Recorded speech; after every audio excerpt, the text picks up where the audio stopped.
Well, good morning, everyone, and welcome to this 25th State of the Nation. Gary may think that it took 75 years to put the presentation together. It just feels like it took 75 years. And in fact, although I pulled it together at the last minute, a presentation like this actually takes a whole lot of people to do various things. The data is actually very complicated. And so Norman Morris, who's somewhere here, Norman Morris, key part of the bringing together of all this data, and Norman's, spends his life thinking about his superannuation and whether or not he's ready for retirement. So he truly is an expert. Lucy, who looks after the very complicated data, was a key part, and Pay, who puts the charts together. So these things, they don't just kind of come together. It's not just a brain bubble that I might have the night before or that Gary might have been cogitating over 75 years. It's actually a deep dive into data, make sense of it, make sure that we're not, interpreting in a way that we think might be nice, that we're actually really letting the data speak. So today the presentation is all about stress and financial stress in particular. This is what you'll look like after the presentation. Really cool.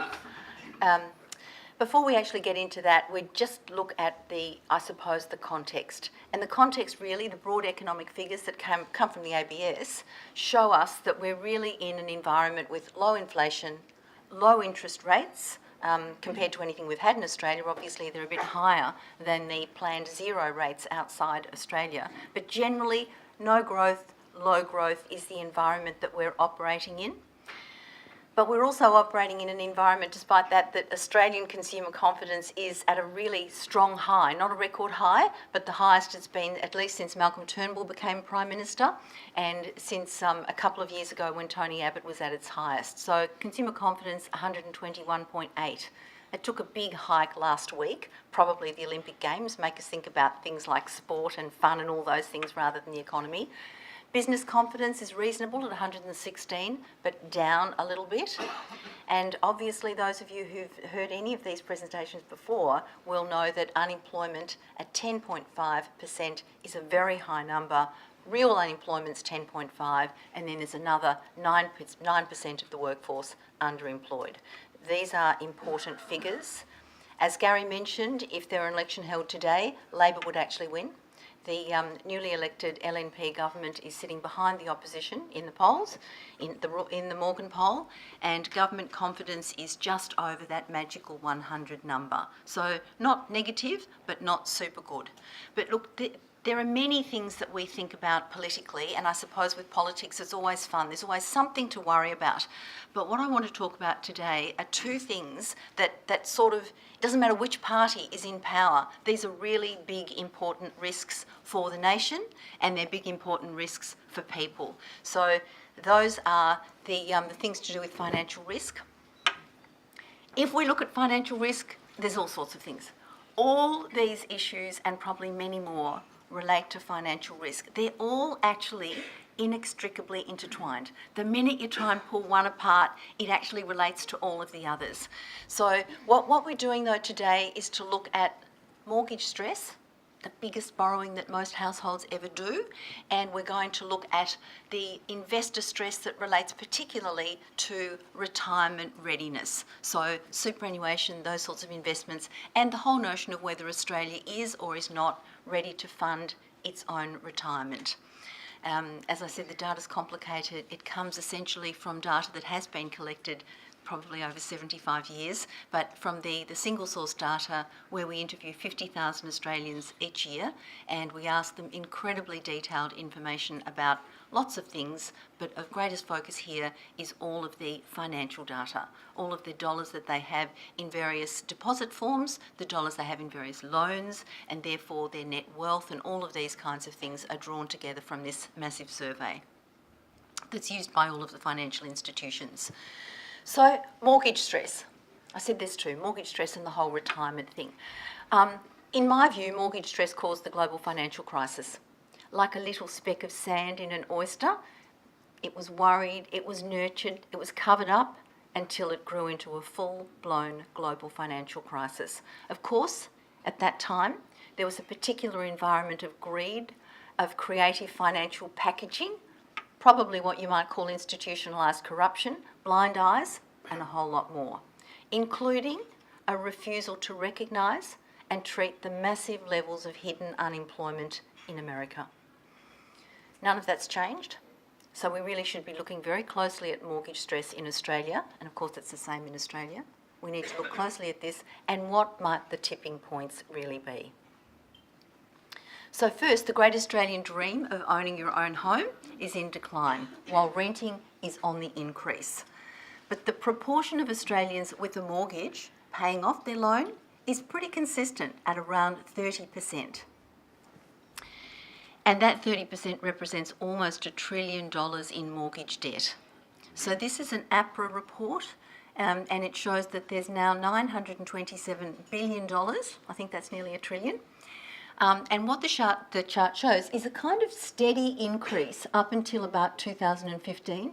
The blip that you see going up there is not really real. That's really a reclassification that was done, I think, by APRA or the banks, which began to include mortgages on homes for business purposes, sort of investment homes and things like that. So that's probably a little bit of an inflation.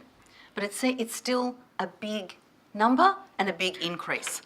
So the proportion of Australians with a mortgage was the same. Obviously with population growth that's increased. But the other key things that have happened over that time, property prices have gone up. The median value of property is up about 33% in that time. The amount borrowed has gone up. It's up about 41%. And there seems no real hurry to pay it back. So mortgage debt is now almost double what it was in 2008. When we look at the comparison of growth rates of household income and home prices, you see that household incomes haven't kept up. So essentially what you've got here, the red line, the median value of homes, has been skyrocketing. And up until about 2014, it all seemed to be in sync. It was all kind of like tram tracks. And then more recently, you see the household income simply hasn't kept up. So all things being equal, that combined with the increasing debt, you'd think would result in increased mortgage stress. Household incomes aren't keeping up, there's more debt, but in fact the lower interest rates have obviously had a counterbalancing effect. This is where you start to go spare. It doesn't get much worse than this. So mortgage stress. 18.4% of people with mortgages for their owner-occupied home are at risk, and 13.9% are extremely at risk.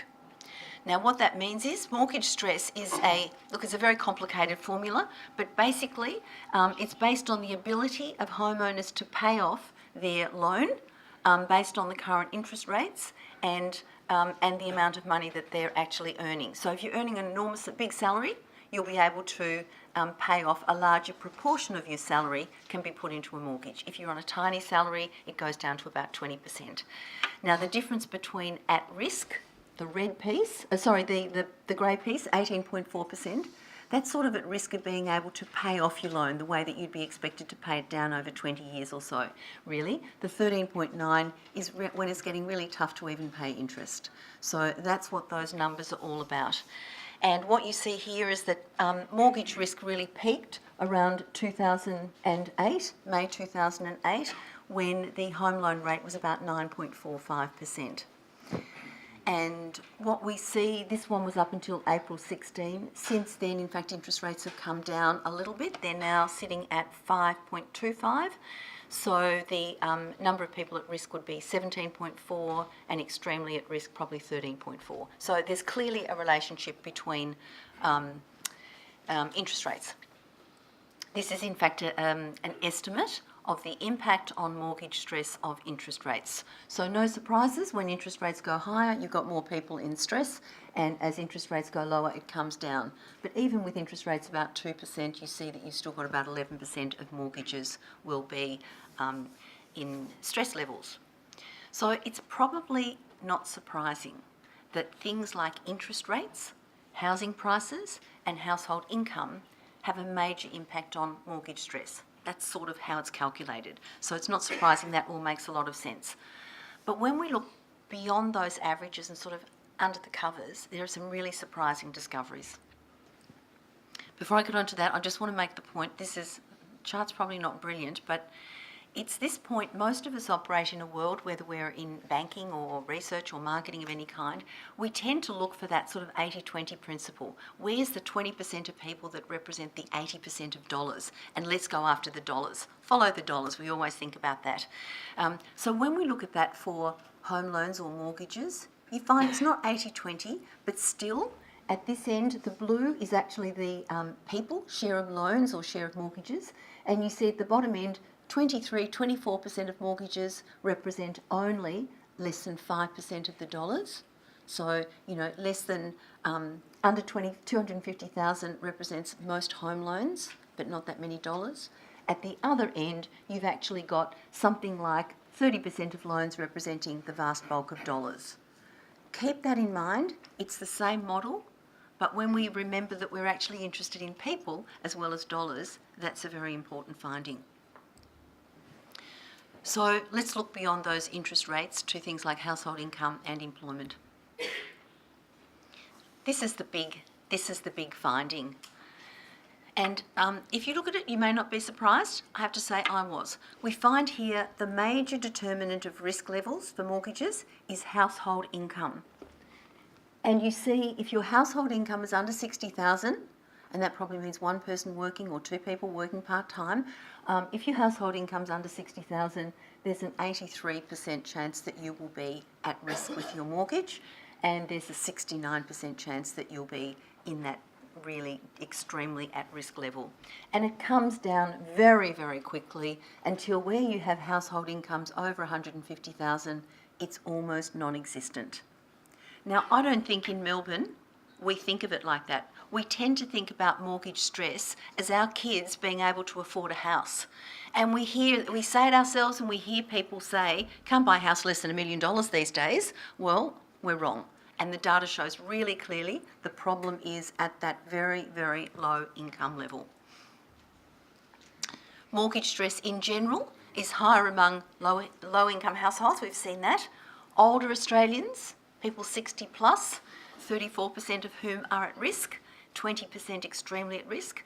Single income households, 37% versus 26%. Remember these percentages here, 83, 34, compared to a national average of 18. And lower value homes, less than $500,000 homes, 23% at risk. When you go down to the much smaller homes, out in the country areas and things like that, the figure's even higher. So this is what throws us. Where are the biggest mortgages? Where are the biggest mortgages? Well, the biggest mortgages, Sydney, no surprises, 301,000 is the average mortgage.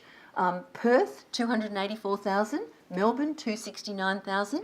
Where are the little ones? Tasmania, Tasmanian country, 139,000. This is where the mortgages are. But where's the mortgage stress?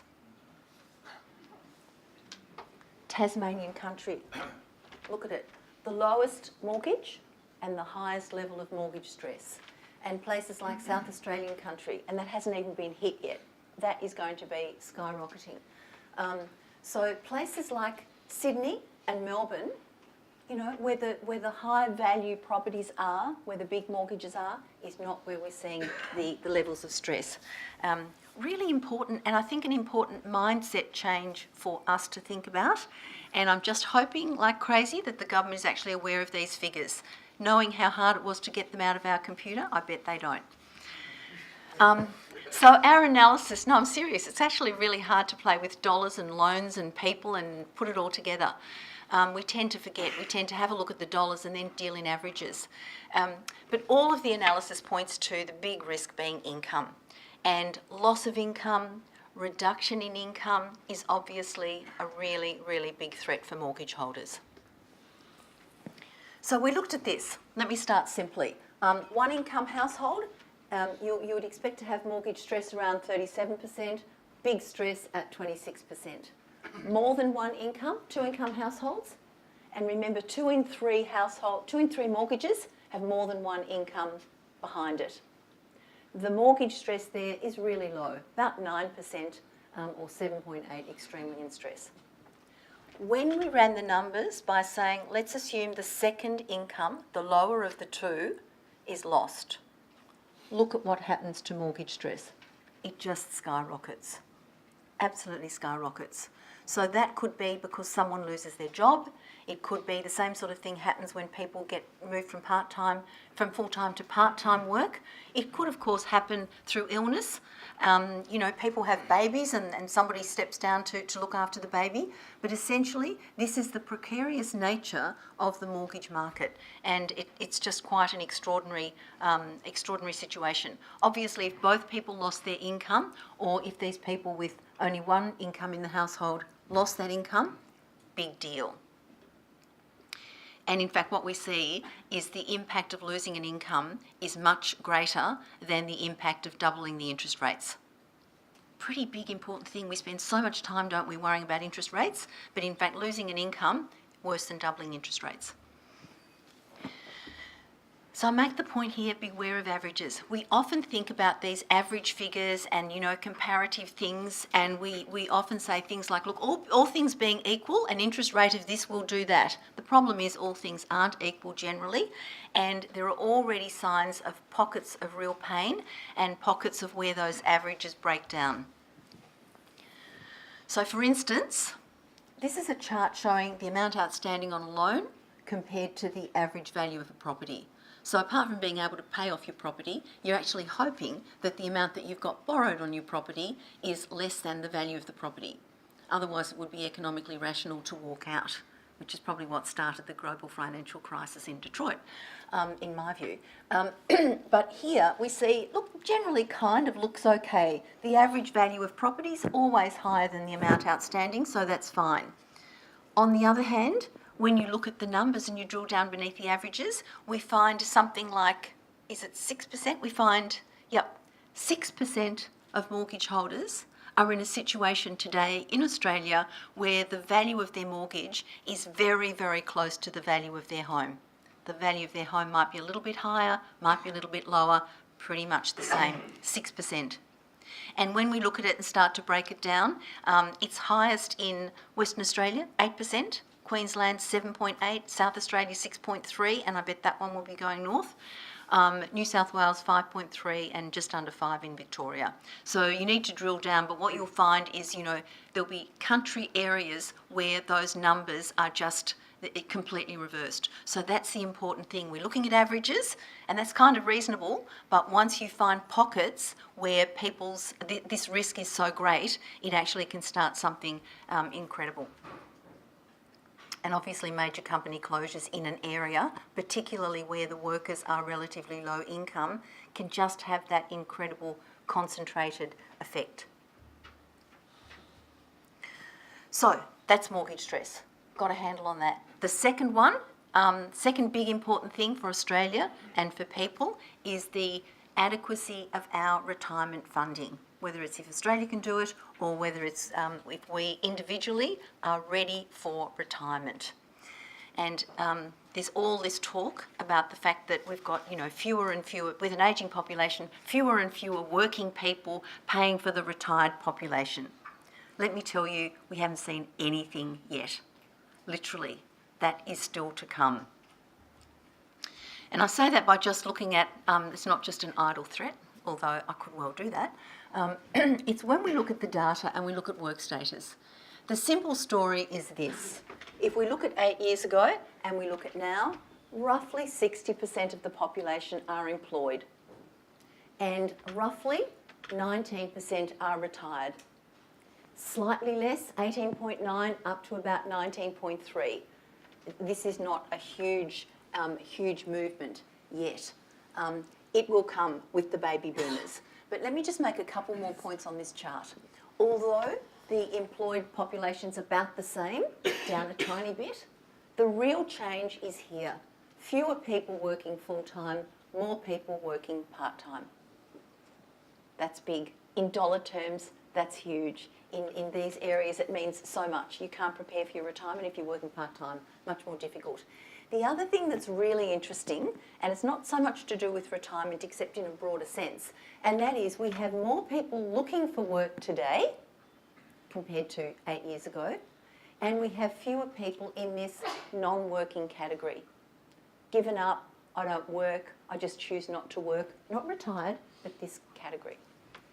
what that's telling us, I think, really clearly, and it's very, very clear, is that we are not actually as productive as we could be. There are more people willing and able and capable and wanting to work than they are doing so today. So whichever way you look at it, there's a capacity to do that, and the longer people work, obviously, the more likely it is that they'll be funded for their retirement. So that's the key thing. The key thing for this retirement thing is to say we actually haven't seen anything yet in terms of the mass exodus from the working population to this retired population. That's to come. Now, this chart, don't fear, it's absolutely worth it.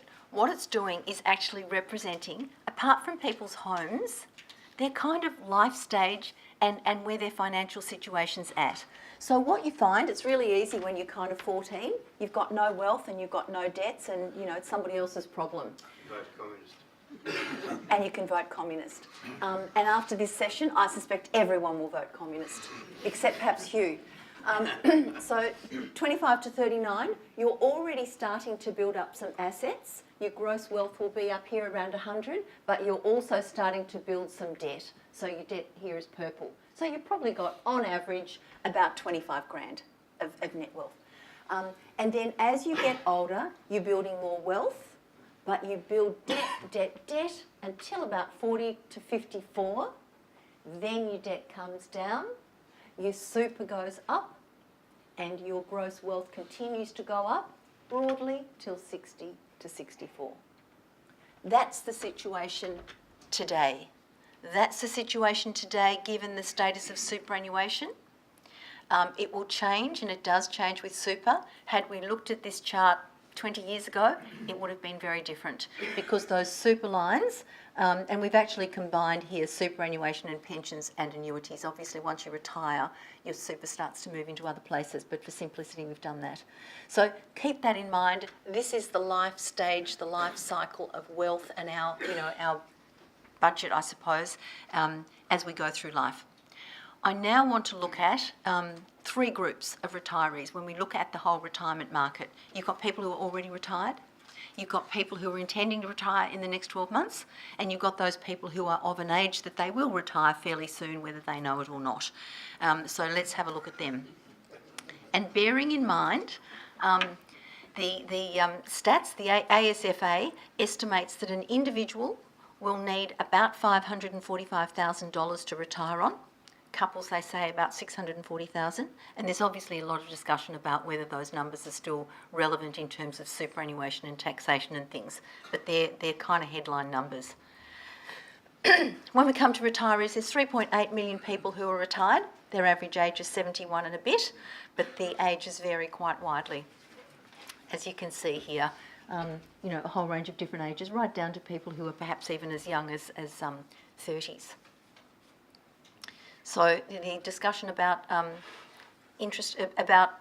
much you actually need is almost moot, because the reality is retirees today have incomes or gross wealth of about $250,000. So here, 2016, the average amount of wealth that a retiree has, $250,000. 8 years ago it was $164,000, so it's improved. Mainly, it's improved through super and pensions and annuities. So the impact of super has been to move the average amount that these people have in retirement up to about $250,000. Debt's quite low, so net wealth is, you know, of that same ilk. Way, way, way below the 542 or any other number. And remember, if it's 542,000 and you're living on interest, with interest rates at 1 or 2%, that's not very much money. So clearly we can see super's good, but it hasn't made enough of a difference. Now this is interesting because it gives us a sense of what happens in retirement. Now I just want to hold those 35 to 59-year-old retirees out to the side for a minute. With $271,000, I'd suggest they go back to work. But they're the odd ones out. Essentially, and this is the total, so hold that in mind. Essentially what you see is that the amount of wealth that people have in retirement goes down, down, down with age. And that's for two reasons today. Number one, as you get older, you're actually spending your whatever that nest egg was, so it's going down for that reason. The other reason is people at the age of 80 wouldn't have had the same level of superannuation as people who are sort of 60 to 64. So at the moment, this is the kind of skew. Again, it would have looked different years ago, and it will look different into the future as the impact of superannuation kicks in. But these things aren't linear. And what we see here down the bottom there, the male average is still much higher than the female average. The average net wealth for a retired male being just under 300,000, for female 209, closer to 200,000, about 2/3. Now there's about almost 500,000, 405,000 Australians intending to retire in the next 12 months. And these are, the majority of them are the baby boomers. So it's starting to happen, that big bump. Remember, the baby boomer bump is starting to actually retire. So there's their age groups, and it's really clear they are predominantly baby boomers, but there's a few of these youngsters that I would suggest stay at work. Not that anyone's listening, and there's not many of them in the room either. So the financial position of these intending retirees is a bit better than those who've already retired. The average gross wealth, these are all apart from people's own home, of these intending retirees is 315,000. And 220,000, it was about 220,000 in 2008. And superannuation is in fact playing a larger role. Again, you can see super, other investments pretty similar, but superannuation is what's driven that increase. And again, debt's relatively low among these intending retirees, so the net wealth is, reasonable, but it's nowhere near the 500-ish that it's recommended, and nowhere near the closer to $1 million, which is probably more realistic given interest rates today. And pre-retirees, important. These are people who are still working and aged 50 to about 64. It's important because there's so many of them. 2.8 million Australians are in that age group, and they represent the next cohort to retire whenever they do that. So what we can see is this group, and remember, because of the life stage chart, these are at their sort of almost peak wealth stage, but also they've got debt. So in terms of where they stand financially, gross wealth, 401,000, net wealth after debt, about 307,000 today, still way, way below what it needs to be. But an increase, again, the same pattern. Across all of these groups, we're seeing superannuation has made a big impact, but not enough to bring the averages anywhere near the recommended amount. And of course, these are averages. There are plenty of people that have zero. There are plenty of people that don't have a home, don't have any assets, and living off their credit card. So those people are, there's pockets of this all over the place. But this is an average from the perspective of Australia's ability to fund its retirement. And let me just make the point that for women, we saw the situation is not nearly as good as for men. So what we see here, I think it's kind of important, back to work status, because work and employment are critical. What we've seen, we've got here men and women, and we see the change is reported up here. So total employed, 65% of men, down 3% over the 8 years, and for women, 55%, up 2%. So women going up, men coming down in total employment. And we're seeing a similar shift to part-time for both men and women. And in terms of retired, you've got slightly more women than men in that retired group. So women are still behind in the work status thing, which is going to have an impact on their retirement readiness. When we look then at one piece of retirement readiness, superannuation balance of intending retirees, we actually see some improvement. So in 2008, these were the levels that women had in super across all age groups. Clearly, women were about 55% of the male average. And 2016, everyone's gone up, but women have gone up proportionally and now represent 63% of the male average. Improvement, but not there yet. And the more, I suppose, sobering chart was this one, which basically shows when you put all of the funds in together for women and men, there's been very little progress. You know, everyone's a little bit better off because of super, but in fact, 66.4% of men, 66.9% of men. So women are still way behind in their retirement readiness. And obviously that's a really big issue that will continue to be discussed. So in conclusion, couple of key things. Number one, home ownership's likely to continue to decrease as home prices keep going up at the greater rate than incomes. Mortgage stress levels are likely to remain high even with further interest rate reductions, with unemployment levels as they are, and with low levels of inflation and potentially deflation. Household debt could then become a greater issue, both for the households and for the banks and for the whole economy. Reliance on two incomes for home loans has clearly identified itself as a real risk, with the trend towards part-time work, unemployment, and again, low inflation. And I mentioned low inflation there because basically, you used to have the feeling that you would really stretch to get the house that you wanted, take as big a mortgage as you could, and inflation would take care of it. The house would go up, that would be great, and your salary would go up. So what seemed like a stretch when you took out the mortgage wouldn't be so bad pretty soon. And there was this scurry at everyone tried to get themselves and their kids into home owning for these reasons.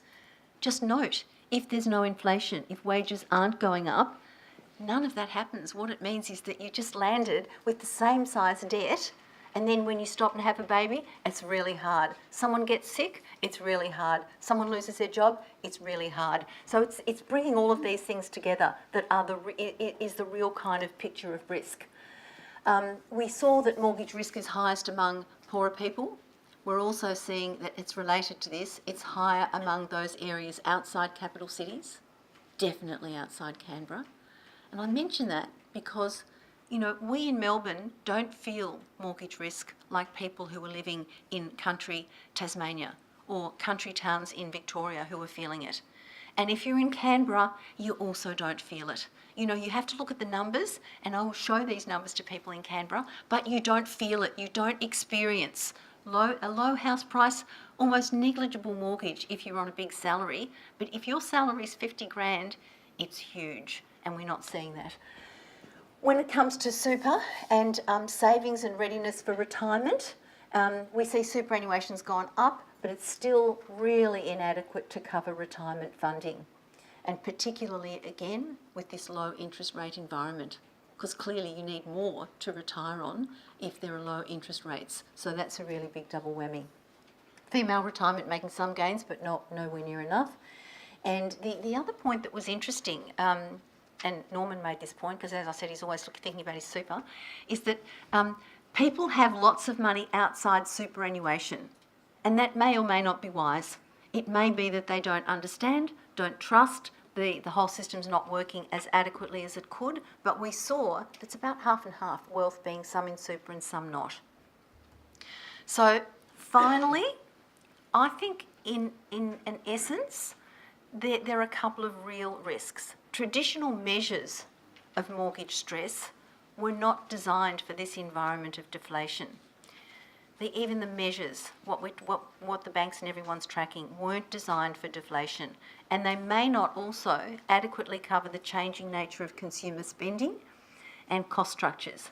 So, for instance, if the cost of goods and services increase at a greater rate than over the last few years, which you'd expect they would with the value of the dollar, CPI is no measure of that, just doesn't seem to bear any relation to anything. But if those costs go up, that will be just another thing creating a real stress in being able to pay mortgage, but it's not counted in any of the figures that are used.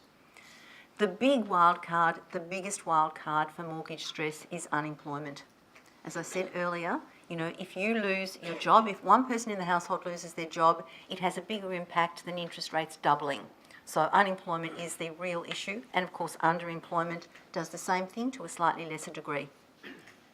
And finally, the traditional estimates of the amount required to retire were never designed for near zero levels of interest rates or inflation. Thank you.